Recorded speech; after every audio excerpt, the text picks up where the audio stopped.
नमस्कार। आपका अखबार के इस अंक में आपका स्वागत है। मैं हूं प्रदीप सिंह। क्या द्रविड़ राजनीति से तमिलनाडु को मुक्ति दिलाने का जो अवसर भाजपा को मिला है, जो अवसर एक समय 1989 में कांग्रेस पार्टी को मिला था, कांग्रेस ने उस अवसर को गंवा दिया? क्या 2024 में 2024 में भारतीय जनता पार्टी उस अवसर का लाभ उठा पाएगी? क्या भारतीय जनता पार्टी का नेतृत्व अपने स्थानीय नेतृत्व को उतनी गुंजाइश, उतनी जगह और उतना लंबा टेन्योर देगा जिससे वो इस स्थिति को बदल सके? तमिलनाडु में एक बात बड़ी स्पष्ट है, इन चुनाव के दौरान, प्रचार के दौरान भी। वैसे तमिलनाडु में चुनाव प्रचार खत्म हो चुका है, मतदान हो चुका है। पहले चरण में पूरे राज्य में जो है वोटिंग थी 17 अप्रैल को, तो इसलिए जो है अब तमिलनाडु की बात कर सकते हैं, थोड़ा खुलकर भी कर सकते हैं। तो क्या अवसर मिला था, पहले तो बात करेंगे 1989 की कि क्या अवसर मिला था कांग्रेस पार्टी को और क्या अवसर मिला है अब भारतीय जनता पार्टी को और किन कारणों से मिला है। 1989 में AIADMK का स्प्लिट हुआ था। आपको याद होगा, MGR का निधन हो गया था, उसके बाद जयललिता और MGR की पत्नी जानकी दो फैक्शंस बन गए थे। दोनों ने अलग अलग अपनी पार्टी बना ली थी और जनवरी 1989 में विधानसभा का चुनाव हुआ। कांग्रेस पार्टी ने 1967 के बाद पहली बार स्थानीय चुनाव यानी विधानसभा के चुनाव में अपनी पूरी ताकत लगाई और सरकार बनाने के इरादे से चुनाव में उतरी। GK मूपनार को मुख्यमंत्री के रूप में उनको पेश किया गया। वो मुख्यमंत्री का चेहरा थे कांग्रेस की ओर से। चुनाव हुआ, चुनाव का जो नतीजा निकला, हालांकि DMK जीत गई, लेकिन उस वोटिंग परसेंटेज आप देखेंगे तो उससे पता चलेगा कि कितना बड़ा अवसर था वो कांग्रेस पार्टी के लिए। कांग्रेस पार्टी को उस चुनाव में 20% वोट मिला और जयललिता के फैक्शन को 21% वोट मिला। जानकी के फैक्शन को 9% वोट मिला और 29% वोट पाकर DMK चुनाव जीत गई और सरकार बना ली।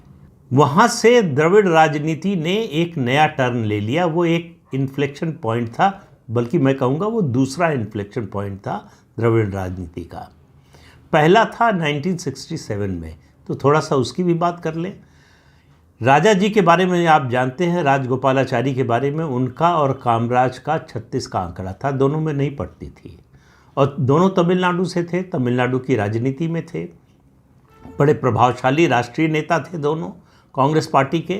तो तमिलनाडु में कामराज के खिलाफ, कामराज से बदला लेने के लिए, कामराज को नीचा दिखाने के लिए राजा जी ने 1967 के चुनाव में जो किया, उसने तमिलनाडु से कांग्रेस पार्टी को उखाड़कर फेंक दिया।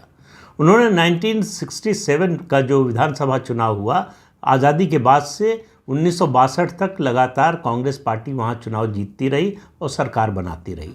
1967 में राजा जी ने 27 छोटी छोटी पार्टियों को लेकर गठबंधन बनाया और उस गठबंधन, वो गठबंधन तो नहीं जीता, उसकी सरकार नहीं बनी, लेकिन कांग्रेस पार्टी हार गई और DMK सत्ता में आ गई। वहाँ से तमिलनाडु की राजनीति ने एक नई करवट ली। वहाँ से वही 60-70s का दौर था जब द्रविड़ राजनीति और तमिलनाडु की राजनीति एंटी नॉर्थ इंडियन और एंटी हिंदू हो गई। एंटी नॉर्थ इंडियन और एंटी हिंदू होने का राजनीतिक लाभ मिलने लगा। एक बात हम लोगों को दो बातें समझ लेनी चाहिए कि तमिलनाडु का जो समाज है वो आज़ादी के आंदोलन के दौरान, उससे पहले भी राष्ट्रवादी समाज था। DMK ने उसको एक्सक्लूसिविटी की पॉलिटिक्स और अलगाववाद की राजनीति की ओर DMK उसको ले गई और उसका नतीजा ये हुआ कि तमिलनाडु की राजनीति में फिर किसी भी राष्ट्रीय दल का दबदबा उसके बाद 1967 के बाद नहीं बन सका। अब ये आप इत्तेफाक कह सकते हैं या प्रारब्ध कहिए, जो भी कहिए। 1989 में जब कांग्रेस को ये अवसर मिला, उसके बाद जो है केंद्र की राजनीति में बड़ा बदलाव आ गया। केंद्र की राजनीति में उसके बाद लगातार 25 साल तक गठबंधन की राजनीति चली और उस गठबंधन की राजनीति में क्षेत्रीय दलों का दबदबा बढ़ गया और राष्ट्रीय दलों का प्रभाव कम हो गया। तो कांग्रेस पार्टी जो पहले ही तमिलनाडु से जो है एक तरह से अपना स्थान खो चुकी थी, वो इस गठबंधन की राजनीति में कॉम्प्रोमाइज़ के नाम पर उसने और अपनी जगह गंवा दी उसके अलावा जीके मूपनार के बाद कांग्रेस पार्टी ने किसी स्थानीय नेता को यानी स्थानीय नेतृत्व को उभारने की कोशिश नहीं की। तमिलनाडु से कांग्रेस के बड़े बड़े नेता रहे के कामराज, सी सुब्रमण्यम, राजा जी, उसके अलावा आर वेंकटरमण, लेकिन ये सब राष्ट्रीय नेता बन गए। ये राष्ट्रीय राजनीति में चले गए, स्थानीय राजनीति को इन लोगों ने छोड़ दिया और कांग्रेस पार्टी ने स्थानीय स्तर पर नेतृत्व विकसित करने की ज़रूरत नहीं समझी या कर नहीं पाए या क्षमता नहीं थी, जो भी आप कहना चाहें। लेकिन ये सच्चाई है कि तमिलनाडु में कांग्रेस के पास कोई मजबूत स्थानीय नेतृत्व नहीं था जो मुकाबला कर सके डीएमके का, द्रविड़ राजनीति का। तमिल समाज को आप समझने की कोशिश करें तो तमिल समाज धार्मिक रूप से बहुत हिंदू है। हिंदू धर्म की प्रबलता बहुत ज़्यादा है तमिलनाडु में। लोग मंदिरों में जाते हैं, मंदिर आपको बड़े बड़े आपको तमिलनाडु में मिलेंगे, लोगों की आस्था मिलेगी।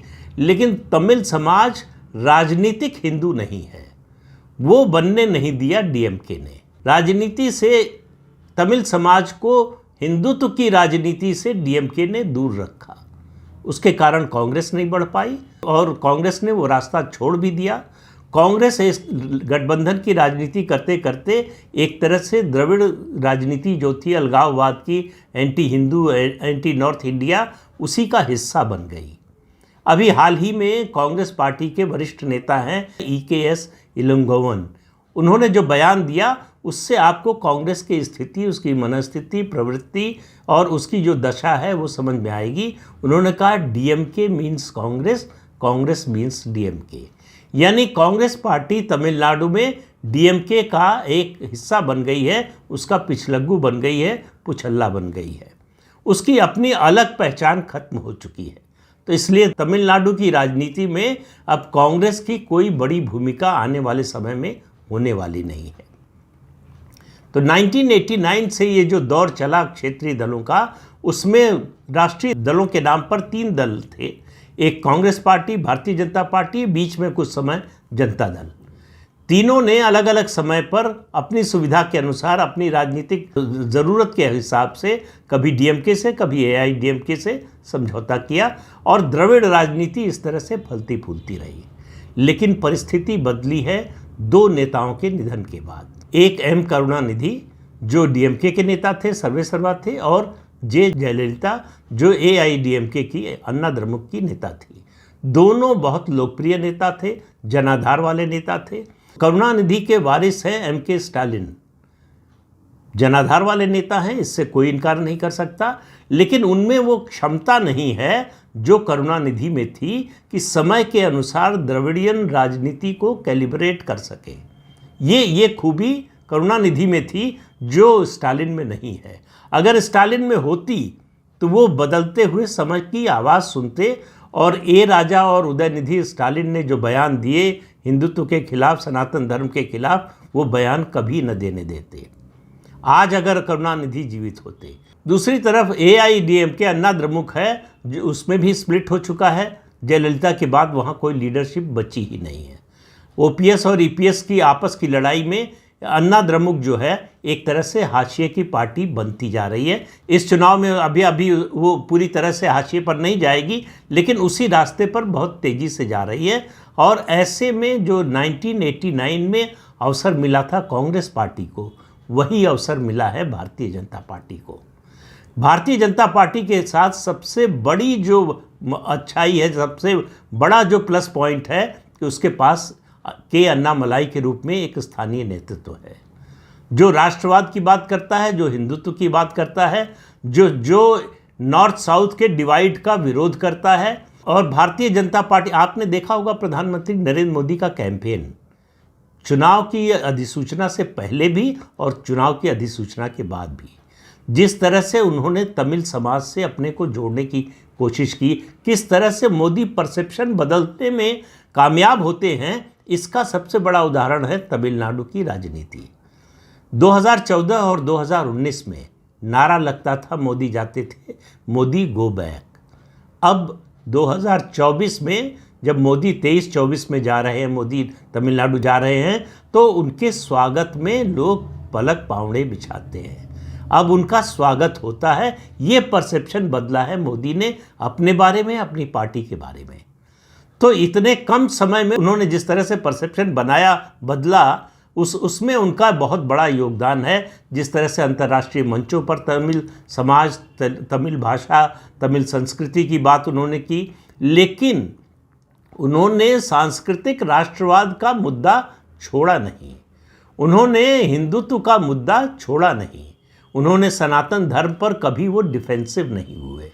उन्होंने एक संदेश दिया कि तमिलनाडु के लोग जो द्रविड़ राजनीति से उबे हुए हैं, जो एक विकल्प चाहते हैं, वो विकल्प सिर्फ और सिर्फ भारतीय जनता पार्टी दे सकती है।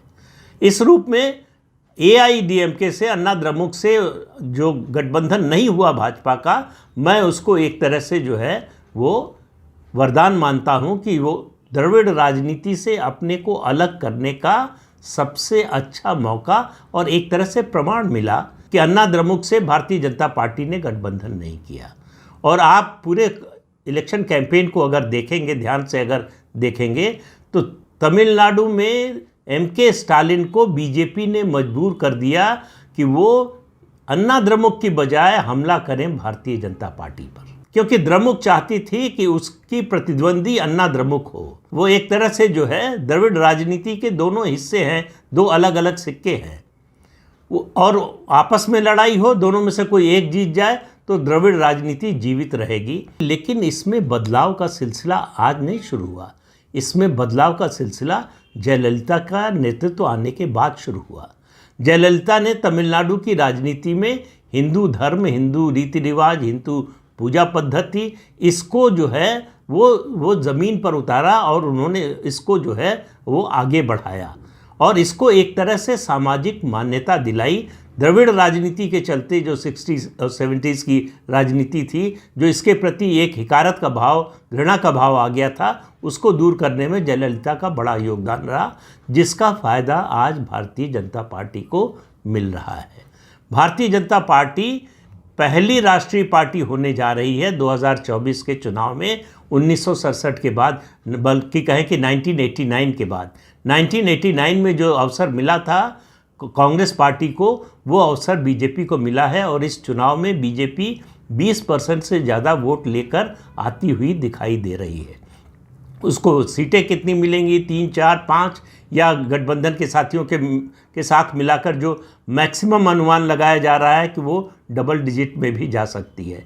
लेकिन सवाल सीटों का सिर्फ नहीं है, सवाल है राजनीति की धारा को बदलने का, द्रविड़ राजनीति से तमिलनाडु की राजनीति को मुक्ति दिलाने का। उसमें भारतीय जनता पार्टी और जो है प्रधानमंत्री नरेंद्र मोदी और के अन्नामलाई, ये 3 किरदार जो है इनको याद रखिए।